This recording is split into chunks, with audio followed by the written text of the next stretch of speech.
Hello everybody. What we'd like to do in this video here is develop one of the two main tools that we have when trying to work with non-right triangles.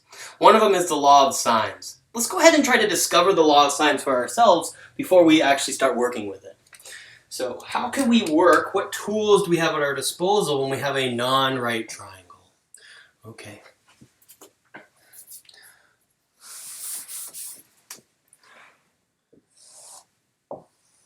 Okay, so here we have a triangle. This is angle A. Let's call this angle B. Let's call this angle C. Okay, we would call this length A. We would call this length C. We would call this length B. Okay, how do we work with this? Well, the only thing that we really know how to work with here is, well, I would say we only know how to work with right triangles. So if we're given a non-right triangle, what we can do is force a right triangle. Let's go ahead and thinking about cutting this non-right triangle into a right triangle, cutting this line here. Now I have two right triangles. Now I can start using the tools we have for right triangles. So what can we do? Well, let's think about the height here. What is the height here? Okay, well, let's explore a little bit, maybe with the idea that we're talking about the law of sines. Let's think about what the sine of A would be and the side of angle B would be. Notice here that if we thought about what sine of A is, remember sine is defined as opposite over hypotenuse. Well, the opposite would be H and the hypotenuse would be B. Or we should notice here, by multiplying both sides by B, I'll have that H is the same thing as B times the sine of A. But I could also think about what the sine of angle B would be. Sine of angle B. Well, that's going to be opposite over hypotenuse. That'll be H over A. So again, I could solve for H, multiply both sides by A. I'll have that H is equivalent to A times the sine of angle B. But these are the same. These are the same. We can equate these. So this is saying that B times the sine of angle A is equal to A times the sine of angle B. Interesting. Well, let's divide both sides. You'll see why here in a second. You don't have to do this step, but I'm going to divide both sides by B times A. On the left-hand side, the B's cancel out. On the right-hand side, the A's cancel out.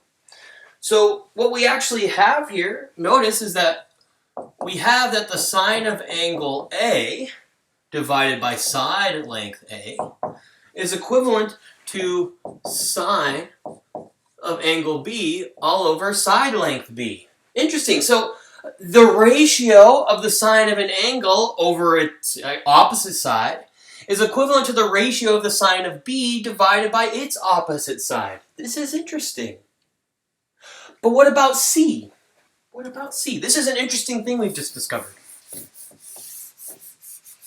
Okay, well, what about C?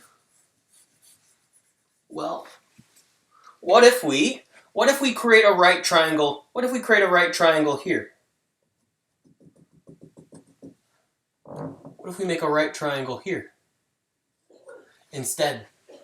Well, if we're standing here, let's see. Well, if we kind of turn our head, and let's call this a length. I don't know. We could call this H again also. Okay, it's just a different H than the one I was using before. We'll call it D, sure. How about we call it something different? We'll call it D. Okay. Well, if we turn our head like this, we would have that the sine of C, the sine of C would be opposite over hypotenuse. This would be D over A. Or we could solve for D, multiply both sides by A. We would have that D would be equal to A times the sine of C. Or if we're standing here at angle A, we would have that, let's see, the sine of angle A is going to be equal to, what would this be? This would be opposite over hypotenuse. This would be d over c. So again, we could solve for d here. Let's multiply both sides by c. We would have that d would be equal to c times the sine of a. Or if we equate these, we'd have a times the sine of c would be equal to c times the sine of a. And if we wanted to, we could divide both sides by a times c. This is just going to make it look kind of nice. Okay. These a's would cancel. These c's would cancel. And we would be left with, what is this saying here? This would be saying that, maybe I'll flip I'm going to flip what's on either side of the equation side. But this is saying that the sine of A over side length A is equivalent to the sine of angle C over side length C. Whoa! So this is saying, sorry, my phone is ringing. This is saying that if sine of angle A over A is equal to sine of angle C over length C, well, since sine of angle A over A is equal to sine of B over B, well then these must also be equivalent. All three of these are the same. So we have that sine of angle C over C is also equal to these.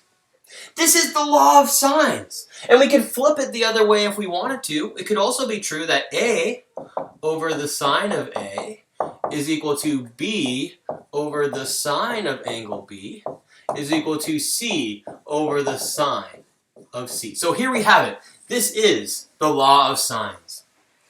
It says that the ratio of the sine of an angle over its opposite side is equivalent to the ratio of another angle, the sine of another angle over its opposite side. This is a beautiful tool. This is the law of sines. This is one of two of the main tools we'll use for non-right triangles.